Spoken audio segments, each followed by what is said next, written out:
So guys, welcome back to week 2 of Fbanews, where we bring you the latest and greatest news within Amazon, within FBA, and our experiences as a 3. We're going to go over our February, how we think it went, some kind of recent news. I know news has been quite light as of recently. So we'll go over a few topics, review our February, try and answer some questions that we frequently get. And yeah, let's shoot off. But before we do that, this episode, as usual, is sponsored by Fbavault, the number one place for growing your Amazon business. Links will be in the bio for wherever you're viewing this. So, guys, how are we? Great. Yeah, all good, man. How's things? Good. So, Busy. how was Feb? The busiest month to date. Yeah. Crazy. Like, honestly, crazy. I think it was just shy of 150k sale. That's mad. Yeah. That's mad. Okay. Considering Q1 is supposed to be the quietest of months, right? Yeah, but I feel like that's only for seasonal sellers. Yeah, it depends what you're selling. If you're doing a lot of OA, January, February, unless you really know how to source, it's tough out there, man. It is tough. Yeah. But that's the hardest part, right? But as I've said it to everyone, everything else is quite simple. The theory behind it is simple. But obviously when trying to actually find the product, that's the most difficult part about Amazon. Everything else is, other than that, simple. You know what it is? It's like the first couple months of the year, everyone's just trying to get rid of that Christmas stock, which they overbought, brickings left, right and centre. But you know what? If you can get through that, then you're going to be flying the rest of the year. It's true. I think everyone's overstocked on toys. Yeah. I've gone through that. We've cleared out dead stock. Probably lost out on, I reckon in February I lost out on around about £400 on certain products that I brought for Christmas. So it is part of the game. What can you do? Just got to keep on moving. But what about you, James? How was your month in February? Yeah, my month in February wasn't anything crazy. I think I finished on like 76k sale, which was roughly 4 or 5% down from Jan, which again, not anything too bad. I mean, we're 3 days short in February in general. Yeah. But for me, the first, Q1 of the year this year is for building procedures and getting things in place for myself and my team to smash the rest of the year and especially be ready for Q4 this year. So what I mean by that is I'm essentially kind of ripping my business apart back to square one and building systems and procedures, putting stuff in place so that this year I intend to grow my team by, I intend to double it or triple it in terms of the number of employees. So I'm getting stuff ready in place now so that when a new hire comes into the business, they have recordings, they have standard and procedures ready, and they can literally come into the business and within a couple of weeks they can be off to a flyer rather than me kind of holding their hands when they join. Because at the moment I have a team of 3 who have been with me for like 6 months now, but we've kind of grown as a team together and we're all at a level where we know what we're doing, but there's nothing to reflect how we do what we do kind of thing. So if someone was to come into the business blindly, we have nothing in place to really show them how our business runs and the procedures in which to follow. Yeah, fair play. So, did you say that you're going to train all these new employees that come in, or you're going to bring them in with experience?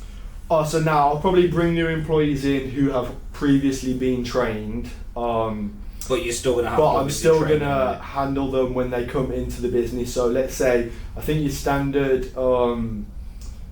VA usually gets like, 12 weeks training, not even that, maybe even 2 weeks intensive training. They say 12. 4 weeks? Yeah, it's not any training at all. So if you look at us, we source a lot. I've been sourcing for nearly 2 years now, and I wouldn't say I've mastered it, but I'd like to say I'm a bit of an expert.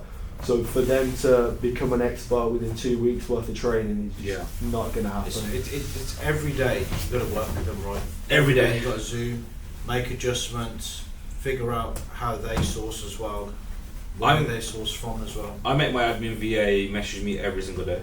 Yeah. So I want to report with what's done. And there's even times where I'm doing something and because she does it on a daily basis, I will message her saying that I'm doing this and ask for her opinion. So building that kind of relationship where, alright then, you may work for me, but we're trying to grow a business here, so you're part of the process. No, so 100%. I want you to feel like the boss as much as I'm like the boss, you know what I mean? So yeah, that's good. I got hit with an IP.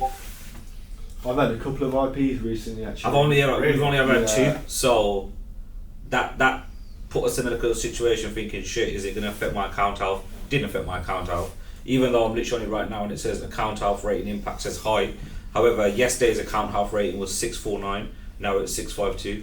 Which I'll is be not honest, bad. I've got no idea what happened here, but I actually just acknowledged an IP and my account health went up. I don't know what happened, but I actually got That's an crazy, isn't improvement it? by 8 points on my account health. But yeah, to be honest, I don't want to throw like false information out there, but whenever I've had an IP, my standard procedure is to basically submit the invoice to Amazon, and if they reject it, then I simply just accept the IP, because what more can you do? They've asked for an invoice, I've given you the correct information.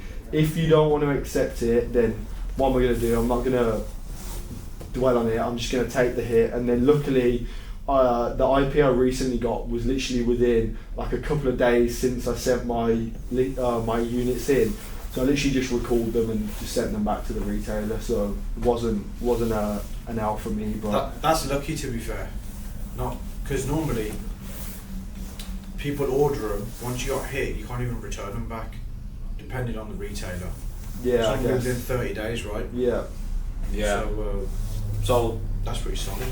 To anyone that doesn't know what an IP is, literally in basic words, all an IP is parallel import. You are trying to sell a product that's already copyrighted, and you can't also hop on someone else's listing on Amazon, but the listing was open, however that's why I hopped on it.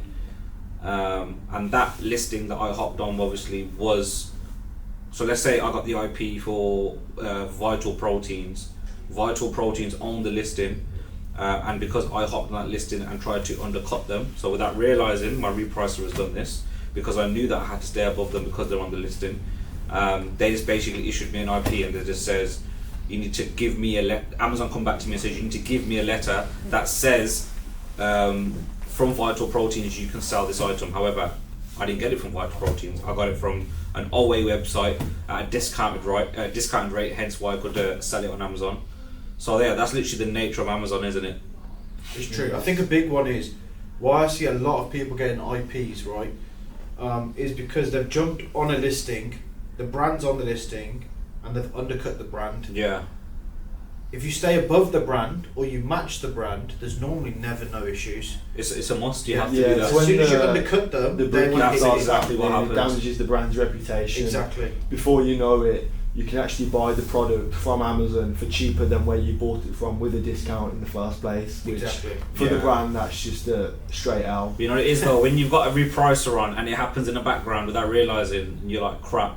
Well, I've just every listing that I do now, I'll always double check, and if they are on the listing, then I'll just take it off the repricer and wait that 15 minutes for it to load in. But yeah, Especially with like aged accounts, right? Your buy box win, I feel like you can win it a lot easier yeah, with an aged account. yeah, So if you are like £3-4 above, like there's a product we sell where the buy box is 25 quid. Now we're Yeah. priced at £29 and we still make sale. yeah, And that's with like 100 offers on it as well. yeah, It's not as fast as matching at 25 quid. yeah, However, we still make sales at £29, yeah. which is £4 above the buy box, which is massive. And that's even without running any like ads or PPC, anything like that. It's just Exactly. literally how you old guys the account is and the ever growth. thought about experimenting with an AI-based repricer? Are you on about that seller snap? So there's a few out there. There's one called BQL.